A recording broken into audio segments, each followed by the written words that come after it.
Shifting to the election for the midterms, just 5 days out, and we also know the way that people vote is different this year because of the hurricane. The midterm elections again coming up Tuesday, November 8th, and with those major changes being made in Lee County because of the storm, some advocacy groups are concerned about voter impact. Tonight, Fox 4 Investigates is taking those concerns to Lee County leaders to find out how they're making sure that every voter has access to the ballot box.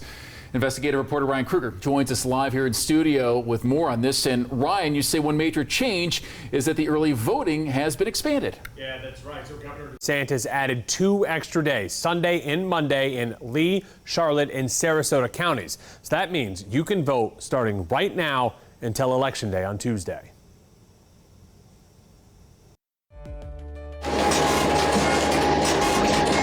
Election workers are busy counting the mail-in ballots in Lee County. More than 100,000 people here have already mailed in their vote. Another 50,000 came in person to one of the 12 early voting locations. But Supervisor of Elections Tommy Doyle tells me he needs more voters coming in early. If it was a normal election, turnout would be good. But because we have 12 sites on Election Day, we need people to turn out now.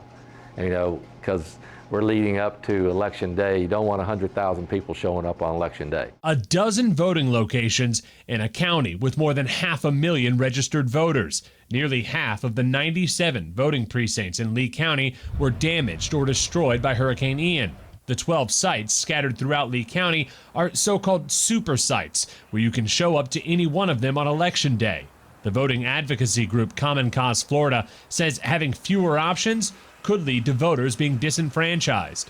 And we have therefore joined with partners to ask the Supervisor of Elections in Lee County to add just 2 additional polling places that will really help to ensure that communities of color who have been especially hard hit by Ian have equitable access to vote. So I asked Doyle. Is 12 enough?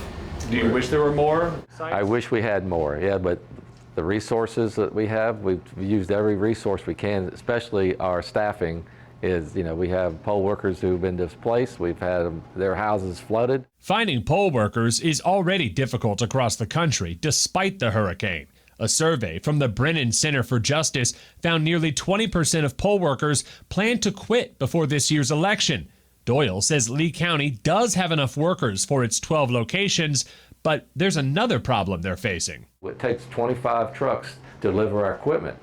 Trucks aren't available.